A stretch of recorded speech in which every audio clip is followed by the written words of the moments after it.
आपण पाहताय महाराष्ट्र खबर न्यूज।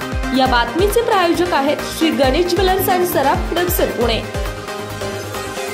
नमस्कार, मी सुद्धा महाराष्ट्र खबर न्यूज मध्ये आपल्या सगळ्यांचं स्वागत। या बातमीचे प्रायोजक आहेत श्री गणेश ज्वेलर्स अँड सराफ हडपसर पुणे।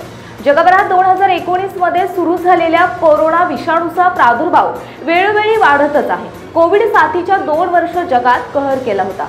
आजही जेव्हा कोरोनाचे नाव येते तेव्हा लॉकडाऊन मध्ये अडकलेल्या जीवनाचे आणि ऑक्सिजन सिलेंडरसाठी संघर्ष करणाऱ्या लोकांचे दृश्य आठवतं। परंतु आता पुन्हा एक टेन्शन वाढवणारी बातमी समोर आली आहे। पुन्हा काही देशांमध्ये कोरोना विषाणूचे रुग्ण वाढू लागलेत। भारतात कोरोना विषाणूची प्रकरणे पुन्हा हळूहळू वाढू लागलेत।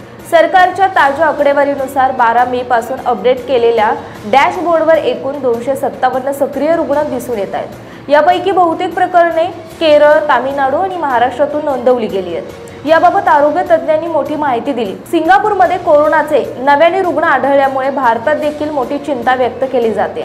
आरोग्य तज्ज्ञ भोंडवे यांनी एका वृत्तवाहिनीसोबत बोलताना महत्त्वाची माहिती दिली। त्यांनी म्हटलंय की या कोरोनाच्या वाढत्या रुग्णसंख्येमुळे भारतात चिंता करण्याचं काहीच कारण नाही। भारतामध्ये सर्व पातळीवर हा विषाणू पसरणार नाही।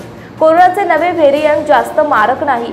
मागील 4 वर्षात देखील कोरोना संपला असं जाहीर झाल्यानंतर एखादा दुसरा रुग्ण देशात सापडत होता।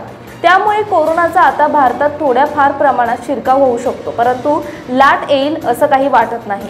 संशोधकांना हा विषाणू प्राण्यांमध्ये देखील सापडला आहे। कोरोनाचा विषाणू नवा असो किंवा जुना, उपाय तेच असल्याचं भोंडवे यांनी म्हटलंय। कोरोना पुन्हा येऊ शकतो, परंतु घाबरू जाऊ नका, काळजी घ्या असं भोंडवे यांनी म्हटलंय।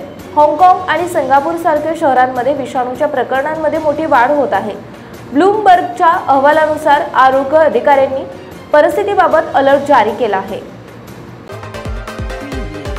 आपण पाहताय महाराष्ट्र खबर न्यूज। या बातमीचे प्रायोजक आहेत Shri Ganesh jewellers and Saraf Hadapsar Pune.